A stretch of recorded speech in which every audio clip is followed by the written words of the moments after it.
बिस्मिल्लाहिर्रहमानिर्रहीम। अस्सलाम वालेकुम। Welcome to easy cooking with Naureen. आज मैं आपके साथ बहुत ही मज़ेदार पंजाबी स्टाइल शलजम पालक चिकन बनाने की एक ऐसी ज़बरदस्त और शानदार सी रेसिपी को शेयर करने जा रही हूँ जिसे आज से पहले आपने इस तरीके से अपने घर में कभी भी नहीं बनाया होगा। सारे पुराने तरीके छोड़ दीजिए, एक बार इस तरीके से बना कर देखिए, आपका दिल खुश हो जाएगा।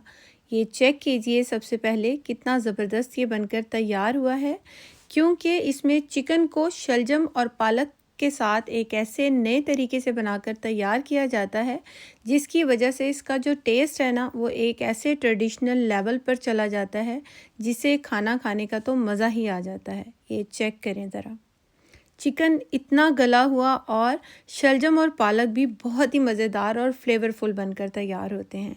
कमाल की रेसिपी है, इंशाल्लाह आपको ज़रूर पसंद आएगी। बस आपने इसको लाइक और शेयर करते जाना है, और अगर अभी तक आपने मेरे चैनल को सब्सक्राइब नहीं किया तो वो भी ज़रूर करना है। आइए अब हम अपनी रेसिपी को बनाना शुरू करते हैं।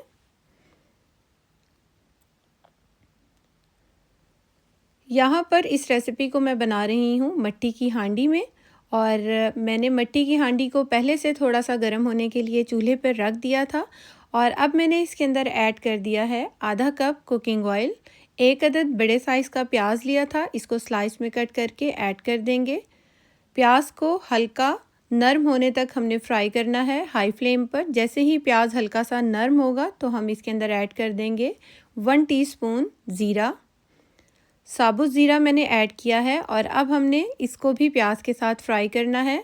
हाई फ्लेम पर प्याज को हमने लाइट सा गोल्डन होने तक फ्राई करना है।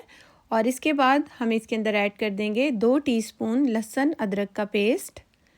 1 से 2 मिनट के लिए लहसुन अदरक के पेस्ट को फ्राई करेंगे ताकि इसकी रॉ स्मेल ख़त्म हो जाए और एक अच्छा सा फ्लेवर बन जाए।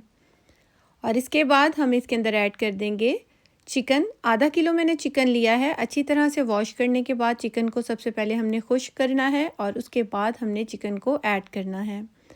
अब हम चिकन को भी फ्राई करेंगे हाई फ्लेम पर, और इतना फ्राई करना है कि इसका जो कलर है वो पिंक से वाइट पर आ जाए। अच्छी तरह से जब चिकन फ्राई हो जाएगा तो हम इसके अंदर ऐड कर देंगे टमाटर। 2 अदद मीडियम साइज़ के टमाटर को रफली काट कर मैंने ऐड कर दिया है। 3 अदद मैंने हरी मिर्चें ली थी, उसको भी मैंने छोटे पीस में कट करके ऐड कर दिया है। आधा कप मैंने दही लिया था और इसके अंदर थोड़ा सा पानी डालकर मैंने अच्छी तरह से इसको फेंटा है। इसके बाद मैंने इसको भी ऐड कर दिया है। इन तीनों चीज़ों को अब हमने चिकन के साथ अच्छे से मिक्स करते हुए चिकन को पकाना है। अच्छे तरीके से हमने हाई फ्लेम पर ही चिकन को पकाना है। और इसके बाद हम इसके अंदर ऐड कर देंगे 1 टीस्पून नमक। आप अपने टेस्ट के अकॉर्डिंग ऐड कीजिएगा। 1 टीस्पून मैंने कश्मीरी लाल मिर्च डाली थी, जो कि बिल्कुल भी तीखी नहीं होती है। और हाफ़ टी स्पून हल्दी पाउडर, 1 टीस्पून धनिया पाउडर, और 2 टीस्पून मैं यहाँ पर ऐड कर रही हूँ कुटी हुई लाल मिर्च। आप मिर्चों को और नमक को अपने टेस्ट के अकॉर्डिंग ऐड कर सकते हैं। 1 टीस्पून इसके अंदर हम ज़ीरा पाउडर ऐड कर देंगे। अच्छी तरह से सारे मसालों के साथ चिकन को मिक्स करेंगे। अच्छे तरीके से हमने चिकन को मिक्स करना है ताकि मसालों के साथ चिकन अच्छे तरह से पक जाए। जब मसाले चिकन के साथ अच्छे से मिक्स हो जाएंगे, फिर हमने इसको ढक कर तकरीबन 5 मिनट के लिए पकाना है। यहाँ पर सारे मसाले अच्छे से मिक्स हो चुके हैं, ये देखिए। और अब हम इसको कवर कर देंगे।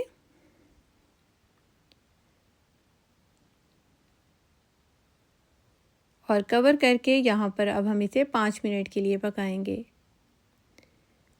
जब तक ये पक रहा है तो हम वहाँ पर शलजम को कट कर लेते हैं। आधा किलो मैंने शलजम लिए थे, इसको अच्छी तरह से मैंने वॉश करने के बाद इस तरह पील ऑफ कर लिया है, और छिलका उतारने के बाद मैंने इसको इस तरह से डाइस में कट कर लिया है। ये देखिए, इस तरीके से छोटे छोटे डाइस में मैंने इसको कट कर लिया है।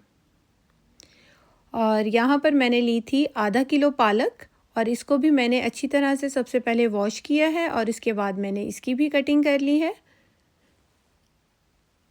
यहाँ पर हमने शलजम और पालक दोनों चीज़ों की कटिंग करके इन दोनों चीज़ों को तैयार कर लिया है। और अब हम दोबारा से चूल्हे की तरफ चलते हैं। यहाँ पर चिकन को पकते हुए तकरीबन 5 से 6 मिनट हो चुके हैं और अच्छे तरीके से जो चिकन है वो मसालों के साथ पक रहा है।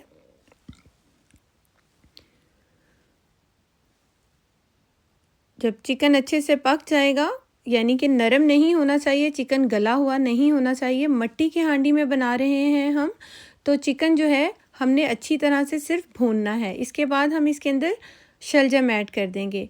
यहाँ पर हमने जो शलजम ऐड किए हैं उसको हमने इसीलिए पहले ऐड कर दिया है ताकि हम चिकन और मसालों के साथ शलजम को अच्छी तरह से भून सकें। जब शलजम जो है मसालों के साथ अच्छे तरीके से भुन जाएंगे, पक जाएंगे थोड़ा सा, तो इसके बाद हमने नेक्स्ट स्टेप करना है। इस तरह से शलजम मीठे भी नहीं रहते और इसके अंदर एक खारापन सा होता है, वो भी निकल जाता है। इसके बाद हम इसके अंदर ऐड कर देंगे पालक। अक्सर लोग शलजम और पालक दोनों चीज़ों को इकट्ठा ही ऐड कर देते हैं, उससे जो है शलजम में एक मिठास सी आ जाती है, या फिर वो प्याज का ज़्यादा इस्तेमाल करते हैं, उससे भी सालन में मिठास आ जाती है। तो आपने शलजम को जब ऐड करना है तो सबसे पहले उसको मसाले के साथ अच्छे से भूनेंगे ताकि उसका सारा जो खारापन है, मिठास है, वो ख़त्म हो जाए। उसके बाद इसके अंदर हमने ऐड करनी है पालक, और पालक को ऐड करने के बाद हम इसको नहीं मिक्स करेंगे, इसको ढक देंगे और 5 मिनट के लिए इसको ढक कर पकाएंगे ताकि पालक जो है अच्छे तरह से नीचे बैठ जाए। फिर हमने इसको मिक्स करना है। यहाँ पर 5 मिनट हो गए हैं इसको पकते हुए और पालक देखिए अच्छी तरह से नीचे बैठ चुकी है। अब हम इसको आसानी से टॉस कर सकते हैं। अब पालक को, शलजम को और चिकन को हमने यकजान कर लेना है ताकि अच्छी तरह से सारे मसाले जो हैं वो प्रॉपर तरीके से पकें इसके साथ। यहाँ पर हर चीज़ को हमने बैलेंस में ले आना है।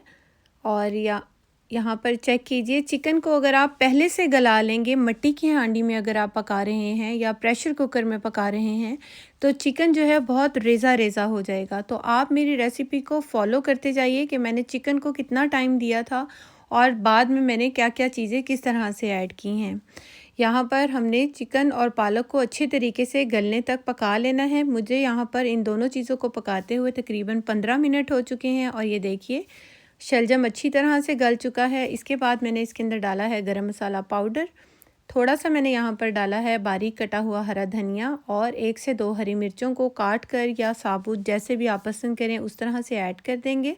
एक बार अच्छी तरह से मिक्स कर देंगे। बहुत ही कमाल की इस टाइम पर खुशबू आ रही है। अक्सर जब भी मिट्टी की हांडी में जो खाना पकता है ना, उसका टेस्ट अब जो नॉर्मल खाना होता है उससे कहीं ज़्यादा दुगना तिगना हो जाता है, बहुत ही कमाल का हो जाता है। चिकन देखिए कितने अच्छे तरीके से गल चुका है। अगर आप मेरी रेसिपी को देखते हुए यहाँ तक पहुँच चुके हैं तो यकीनन आपको मेरी रेसिपी अच्छी भी लगी होगी। तो मुझे आपने कमेंट बॉक्स में ये ज़रूर बताना है कि आप मेरी रेसिपी कौन सी सिटी से या फिर कौन सी कंट्री से वॉच कर रहे हैं, ताकि मैं आपका थैंक्स कर सकूं। ये चेक कीजिए कितना ज़बरदस्त ये बनकर तैयार हुआ है और खुशबू इतनी आला मेयार की है ना कि बस दिल चाह रहा है गरम गरम रोटी हो और जल्दी से हम इसको खा लें। ये इतना मज़ेदार बनता है, ये चेक करें। इसी रेसिपी को आप मटन और बीफ में भी बना सकते हैं, बस उसका जो गोश्त पकाने की जो टाइमिंग होगी वो थोड़ी बढ़ जाएगी, लेकिन पूरा मेथड ऐसा ही रहेगा। ये चेक करें क्या ज़बरदस्त ये बनकर तैयार हुआ है और खुशबू भी बहुत कमाल की है, बहुत ही आला। मैं अभी आपको चेक करवाती हूँ, खाकर भी बताती हूँ और इसे आपको दिखाती भी हूँ ये कितना गला हुआ और कितना ज़बरदस्त ये बनकर तैयार हुआ है। एक बार आप मेरे तरीके से ये शलजम पालक गोश्त बनाइए, यकीन जानिए आपके सब घर वाले आपकी कुकिंग के फ़ैन हो जाएंगे। एक तो ये बनता बहुत मज़ेदार है और अगर आपके घर में मिट्टी की हांडी हो तो उसमें ज़रूर एक बार ट्राई करें, और उसमें तो बहुत ही लजीज और बहुत ही जायकेदार बनता है। वरना आप नॉर्मल हांडी में या फिर प्रेशर कुकर में भी इसको बना सकते हैं। मेथड को ज़रूर ध्यान रखिएगा। इस तरह चिकन जो है वो भी रेज़ा रेज़ा नहीं होता गलने के बाद, क्योंकि हमने चिकन को पहले अच्छे से पकाना होता है मसालों के साथ। हमने सिर्फ पकाना है, बहुत अच्छी तरह से गलाना नहीं है। जब चिकन अच्छी तरह से मसालों के साथ पक जाएगा उसके बाद हमने चीज़ों के साथ इसको गलाना है। यहाँ पे ये चेक कीजिए बेहतरीन सी रेसिपी है होपफुली आपको मेरी ये रेसिपी ज़रूर पसंद आई होगी। Thanks for watching. अल्लाह हाफिज़।